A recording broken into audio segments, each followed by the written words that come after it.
ഇടുക്കി അയ്യപ്പൻകോവിൽ പഞ്ചായത്തിലെ തൊഴിലുറപ്പ് പദ്ധതിയിൽ നടന്ന ക്രമക്കേട് സംബന്ധിച്ച് അന്വേഷണം ആരംഭിച്ചു. കളക്ടർ ചുമതലപ്പെടുത്തിയ ഉദ്യോഗസ്ഥൻ പഞ്ചായത്ത് ഓഫീസിലും NREG ഓഫീസിലുമെത്തി ഫയലുകൾ പരിശോധിച്ചു. 2,85,000 രൂപയുടെ ക്രമക്കേടാണ് പ്രാഥമികമായി കണ്ടെത്തിയത്. ഇടുക്കി ജില്ലാ കളക്ടറുടെ നിർദ്ദേശപ്രകാരം കട്ടപ്പന BDO B ധനേഷിന്റെ നേതൃത്വത്തിലുള്ള സംഘമാണ് പരിശോധന നടത്തിയത്. ഇത് സംബന്ധിച്ച പഞ്ചായത്ത് സെക്രട്ടറിയുടെ റിപ്പോർട്ടിൽ കരാർ വ്യവസ്ഥയിൽ ജോലിയിലുണ്ടായിരുന്ന അക്രഡിറ്റഡ് എഞ്ചിനീയർ, 2 ഓവർസിയർമാർ, 2 അക്കൌണ്ടന്റ് കം IT അസിസ്റ്റന്റുമാർ എന്നിവരെ കളക്ടർ നേരത്തെ സസ്പെൻഡ് ചെയ്തിരുന്നു. 2017 മുതൽ 18 വരെ നടത്തിയ മെറ്റീരിയൽ വർക്കിലാണ് ക്രമക്കേട് കണ്ടെത്തിയത്. കായംകുളം താലൂക്ക് ആശുപത്രിയിലെ വാക്സിൻ കേന്ദ്രത്തിലെ തിക്കും തിരക്കും ബഹളത്തിൽ കലാശിച്ചു. കയ്യാങ്കളിയുടെ ഘട്ടത്തിലേക്ക് വഴിമാറിയതോടെ പോലീസ് എത്തിയാണ് സ്ഥിതി നിയന്ത്രണ വിധേയമാക്കിയത്.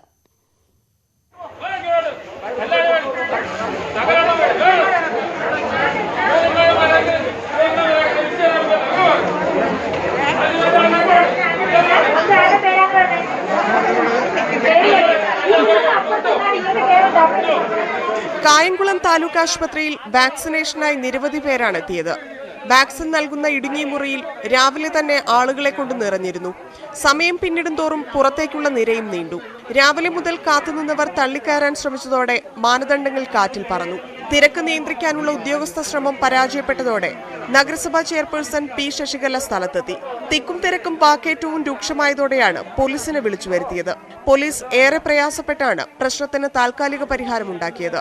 നഗരസഭാ കൌൺസിലർമാർ മുഖാന്തരം വിതരണം ചെയ്ത കൂപ്പണുകളുടെ അടിസ്ഥാനത്തിൽ സമയക്രമം പാലിക്കാതെ ജനങ്ങൾ എത്തിയതാണ് പ്രശ്നമായത്. 400ഓളം പേർ എത്തിയതായി കണക്കാക്കുന്നു. കോവിഡ് രൂക്ഷത നിലനിൽക്കുന്ന സമയത്ത് 60 വയസ്സിന് മുകളിലുള്ളവരാണ് തടിച്ചുകൂടിയതെന്നും വിഷയത്തിന്റെ ഗൗരവം വർദ്ധിപ്പിക്കുന്നുണ്ട്. ഇത്രയും ആളുകളെ ഉൾക്കൊള്ളാൻ കഴിയുന്ന സ്ഥലത്തല്ല വാക്സിൻ വിതരണം ചെയ്യുന്നതെന്ന ആക്ഷേപവുമുണ്ട്. കൃത്യമായ സമയം നൽകി ആളുകളെ പ്രവേശിപ്പിക്കണമെന്നും വാക്സിൻ വിതരണത്തിനായി വിശാലമായ സ്ഥല സൗകര്യം ലഭ്യമാക്കണമെന്നുമാണ് ആവശ്യം. ന്യൂസ് 18 കായംകുളം. വർക്കല മേൽവെട്ടൂരിൽ മോഷണം വ്യാപകമാകുന്നു. അടുത്ത കാലത്ത് നിരവധി വീടുകളിൽ നിന്നായി ലക്ഷങ്ങളുടെ മോഷണമാണ് നടന്നത്. മേൽവെട്ടൂർ കൈറ്റ് ഓഫീസിന് സമീപത്തുള്ള 4 വീടുകളിലാണ് മോഷണം നടന്നത്.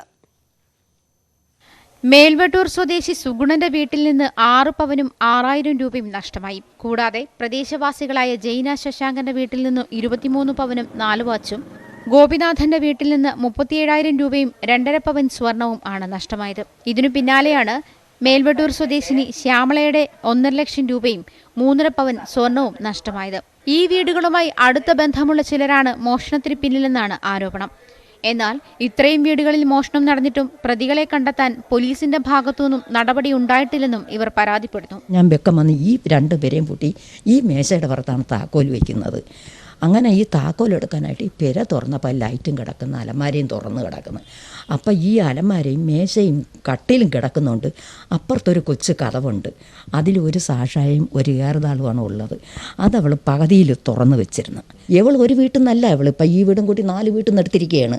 പ്രതികളെ ഉടൻ പിടികൂടണമെന്നാവശ്യപ്പെട്ട് ഉന്നത പോലീസ് അധികൃതർക്ക് പരാതി നൽകിയിരിക്കുകയാണ് ഇവരെല്ലാം. അന്വേഷണം ഊർജിതമാക്കണമെന്നും പ്രതികളെ കണ്ടെത്തണമെന്നും വർക്കല MLA V. ജോയ് പറഞ്ഞു. ന്യൂസ് 18 വർക്കല. കോവളം ബീച്ചിൽ നിന്നും വിദേശ വനിതകളുടെ മൊബൈൽ ഫോണുകളും ബാഗും മോഷ്ടിച്ചയാളെ പോലീസ് പിടികൂടി. വിഴിഞ്ഞം ആമ്പൽക്കുളം സ്വദേശി സെയ്താലിയെയാണ് കോവളം പോലീസ് അറസ്റ്റ് ചെയ്തത്. സമീപത്തെ CCTV ദൃശ്യങ്ങൾ ശേഖരിച്ച് നടത്തിയ അന്വേഷണത്തിലാണ് പ്രതി പിടിയിലായത്. ഇയാൾക്കെതിരെ 2 കേസുകൾ രജിസ്റ്റർ ചെയ്തിട്ടുണ്ട്. അഞ്ചലിൽ ക്ഷേത്രത്തിലെ കാണിക്ക വഞ്ചി കുത്തി തുറന്ന് പണം അപഹരിച്ച പ്രതിയെ പോലീസ് അറസ്റ്റ് ചെയ്തു. അഞ്ചൽ സ്വദേശി രാജേഷാണ് പിടിയിലായത്. മലവട്ടത്തെ മഹാവിഷ്ണു ക്ഷേത്രത്തിലെ 3 കാണിക്ക വഞ്ചികളാണ് രാജേഷ് കുത്തി തുറന്ന് പണം അപഹരിച്ചത്.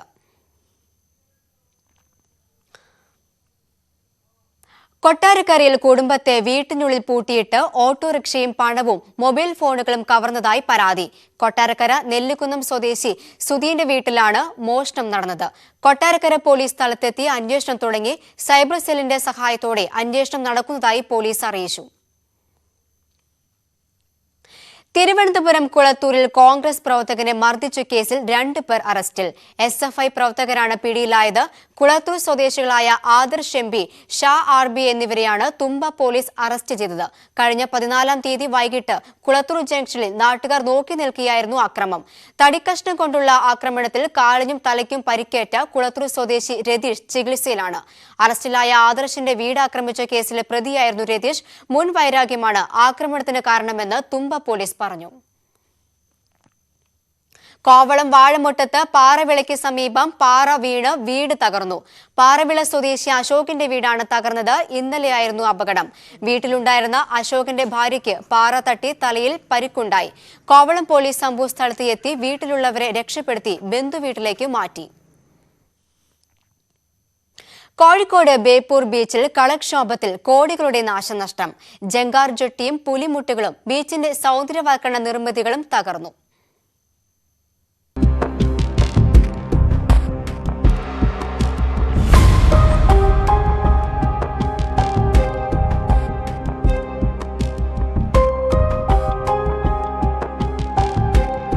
ബേപ്പൂർ ബീച്ചിന്റെ സൗന്ദര്യത്തിന് മുറിവേൽപ്പിച്ചാണ് പ്രക്ഷുബ്ധമായ കടൽ തിരിച്ചിറങ്ങിയത്. പുലിമുട്ടുകളും അലങ്കാര വിളക്കുകളും തകർന്നു.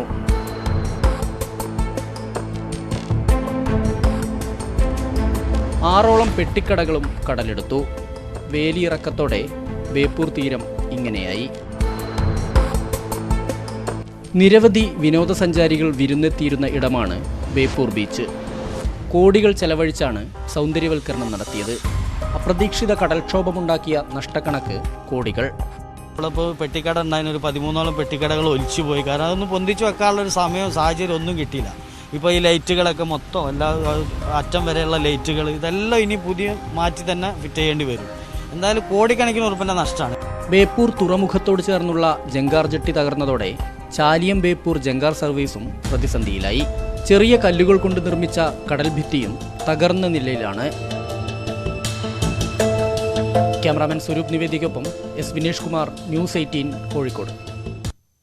കോട്ടയം കിടങ്ങൂരിൽ സൂപ്പർ മാർക്കറ്റിന് തീപിടിച്ച് കനത്ത നാശനഷ്ടം. പുലർച്ചെ 1:15 കിടങ്ങൂർ ഹൈപ്പർ മാർക്കറ്റ് എന്ന സ്ഥാപനത്തിൽ തീപിടുത്തമുണ്ടായത്. പുക ഉയരുന്നത് കണ്ട് പോലീസാണ് ഫയർഫോഴ്സിനെ വിവരം അറിയിച്ചത്. കെട്ടിടത്തിന് മുകളിൽ താമസിച്ചിരുന്നവരെ പോലീസ് രക്ഷപ്പെടുത്തി. 90 ലക്ഷത്തോളം രൂപയുടെ നഷ്ടമുണ്ടായെന്ന് സ്ഥാപന ഉടമ പറഞ്ഞു. ഇനി കാർഷിക കേരളം.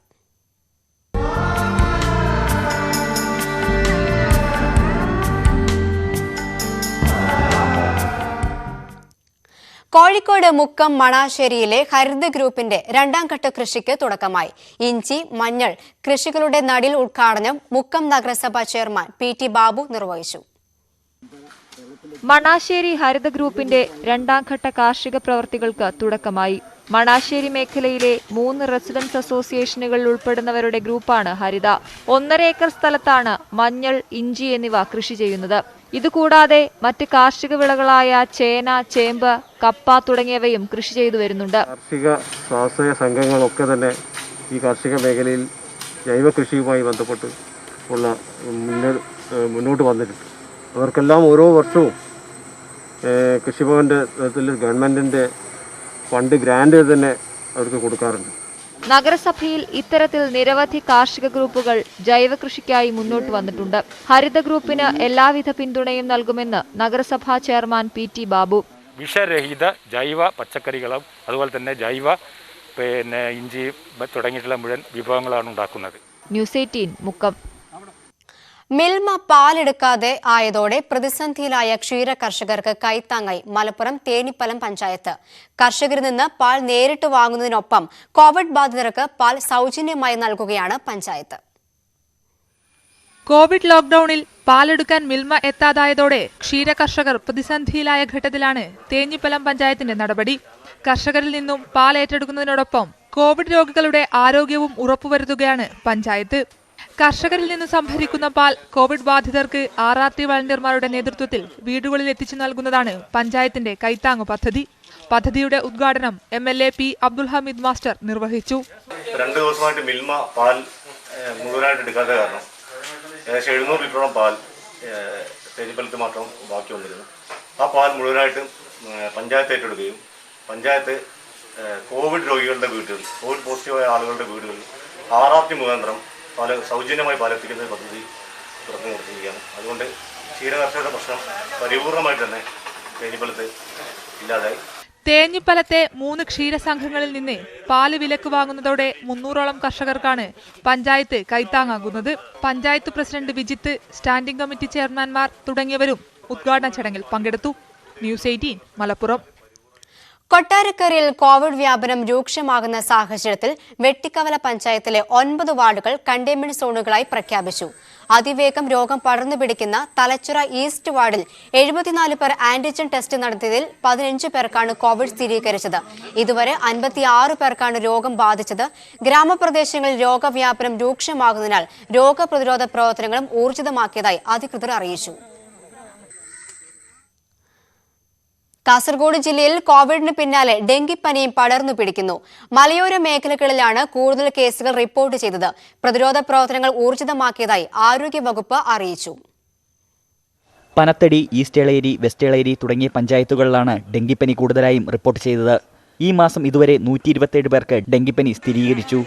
വേനൽ മഴ ശക്തമായതാണ് രോഗികളുടെ എണ്ണം വർദ്ധിക്കാൻ ഇടയാക്കിയത്. റബ്ബർ, കമുക് കൃഷിയിടങ്ങൾ കേന്ദ്രീകരിച്ച് വെള്ളം കെട്ടിക്കിടക്കുന്നത് കൊതുകുകൾക്ക് പെരുകാൻ സഹായമായി. കഴിഞ്ഞ ദിവസം കാഞ്ഞങ്ങാട് മൂലക്കണ്ടത്തെ വീട്ടമ്മ ഡെങ്കിപ്പനി ബാധിച്ച് മരിച്ചിരുന്നു. മുൻ വർഷത്തെ അപേക്ഷിച്ച് രോഗസ്ഥിരീകരണ നിരക്ക് കുറവാണെങ്കിലും അതീവ ജാഗ്രത വേണമെന്ന് ആരോഗ്യ പ്രവർത്തകർ മുന്നറിയിപ്പ് നൽകുന്നു. പ്രതിരോധ പ്രവർത്തനങ്ങൾ ഊർജിതമാക്കിയതായി ജില്ലാ മെഡിക്കൽ ഓഫീസർ പറഞ്ഞു. കഴിവതും ഈ ഡെങ്കികൾ റിപ്പോർട്ട് ചെയ്ത സ്ഥലത്ത് നമുക്ക് മനസ്സിലാക്കാൻ പറ്റിയിരിക്കുന്ന വീട് തന്നെ ഒരു സോഴ്സായി മാറിക്കൊണ്ടിരുന്ന അവസ്ഥയാണ് പലയിടത്തും. അപ്പോൾ അതുകൊണ്ട് നമ്മളുടെ ഡെങ്കി പ്രതിരോധം വീട്ടിൽ നിന്ന് ആരംഭിക്കാം. അതായിരുന്നു ഈ വർഷത്തെ നമ്മളുടെ ഗവൺമെൻറ് സന്ദേശം ശരിക്കും. ഇതിനിടയിൽ ആരോഗ്യവകുപ്പിനെ ആശങ്കയിലാക്കി ജില്ലയിൽ ചിക്കുൻഗുനിയ രോഗവും റിപ്പോർട്ട് ചെയ്തിട്ടുണ്ട്. ചിറ്റാരിക്കാൽ സ്വദേശിനിക്കാണ് രോഗം പിടിപെട്ടത്. 2017 അവസാനമായി ജില്ലയിൽ ചിക്കുൻഗുനിയ റിപ്പോർട്ട് ചെയ്തത്. വീടും പരിസരവും ശുചിയാക്കുന്ന പ്രവർത്തനങ്ങളിൽ നാട്ടുകാരെല്ലാം പങ്കാളികളാകണമെന്ന് ആരോഗ്യവകുപ്പ് നിർദ്ദേശിക്കുന്നു. ന്യൂസ് 18 കാസർഗോഡ്. തൃശൂർ കൊടകര കുഴൽപ്പണക്കേസിൽ പണം വന്നത് കേരളത്തിന് പുറത്തുനിന്നാണെന്ന് സ്ഥിരീകരിച്ചു അന്വേഷണ സംഘം. കൊടകരയിൽ എത്തിച്ചത് 3.5 കോടി രൂപയാണെന്നും അന്വേഷണ സംഘം കണ്ടെത്തി. RSS പ്രവർത്തകൻ ധർമ്മരാജിനെയും യുവമോർച്ച മുൻ ട്രഷറർ സുനിൽ നായിക്കിനെയും ചോദ്യം ചെയ്തു. സുവി വിശ്വനാഥൻ ചേരുന്നുണ്ട് വിവരങ്ങളുമായി. സുവി, ഇവരെ ചോദ്യം ചെയ്തതെന്നാണോ അന്വേഷണ സംഘത്തിന് ഇത്തരമൊരു വിവരം ലഭിച്ചത്? ആതിര, യുവമോർച്ച മുൻ സംസ്ഥാന ട്രഷറർ സുനിൽ നായിക്കിനെയും RSS പ്രവർത്തകൻ ധർമ്മരാജിനെയുമാണ് ഇന്ന് ചോദ്യം ചെയ്തത്. ധർമ്മരാജനാണ് ഈ കേസിലെ പരാതിക്കാരൻ. സുനിൽ നായിക്കിൽ നിന്നാണ് പണം ലഭിച്ചത് എന്നാണ് ധർമ്മരാജൻ നേരത്തെ മൊഴി നൽകിയിരുന്നത്.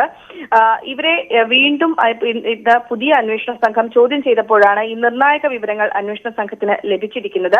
ഇതിൽ പ്രധാനമായ വിവരം എന്ന് പറയുന്നത് കേരളത്തിന് പുറത്തുനിന്നാണ് ഈ പണം എത്തിച്ചത് എന്നാണ്. ഒപ്പം തന്നെ ഇത് അനധികൃതമായി കൊണ്ടുവന്ന പണമാണ്. ഒപ്പം ഇത് 3.5 കോടി രൂപ ഉണ്ട് എന്നും അന്വേഷണ സംഘം ഇപ്പോൾ സ്ഥിരീകരിച്ചിരിക്കുന്ന ഒരു സാഹചര്യമാണ് ഉള്ളത്. കേരളത്തിൽ നിന്ന് പുറത്തുനിന്ന് ഒരാളാണ് ഫണ്ട് നൽകിയത്. ഈ പണം ആ വ്യക്തി തന്നെയാണോ നൽകിയത് എന്നതുൾപ്പെടെയുള്ള കാര്യങ്ങൾ സ്ഥിരീകരിക്കേണ്ടതുണ്ട്. ധർമ്മരാജനാണ് ഇത്തരത്തിൽ പോലീസിന് മൊഴി നൽകിയിരിക്കുന്നത്. ഒപ്പം തന്നെ സുനിൽ നായിക്കിനെയും ഇന്ന് ചോദ്യം ചെയ്തിട്ടുണ്ട്. സുനിൽ നായിക്കിനെ കുറിച്ച് കൂടുതൽ വിവരങ്ങൾ ഇനിയും അന്വേഷണ സംഘത്തിന് തേടാനുണ്ട് എന്നാണ് പറഞ്ഞത്. ഏതായാലും കുറച്ച് അവ്യക്തതകൾ ഇക്കാര്യത്തിൽ നിലനിൽക്കുന്നു.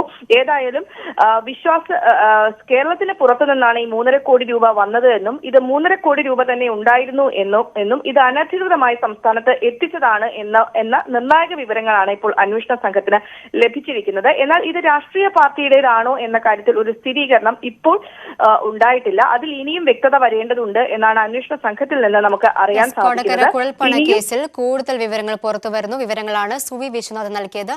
ഇടവേളയ്ക്ക് ശേഷം നാട്ടുവർത്തമാനം തുടരും. പാലക്കാട് ജില്ലയിൽ കോവിഡ് ബാധിക്കുന്നവരുടെ എണ്ണം വർദ്ധിച്ചതോടെ കൂടുതൽ പഞ്ചായത്തുകളിൽ കർശന നിയന്ത്രണം ഏർപ്പെടുത്തി. നാളെ മുതൽ 61 പഞ്ചായത്തുകളിലാണ് ട്രിപ്പിൾ ലോക്ഡൌണിന് സമാനമായ നിയന്ത്രണം ഏർപ്പെടുത്തിയത്.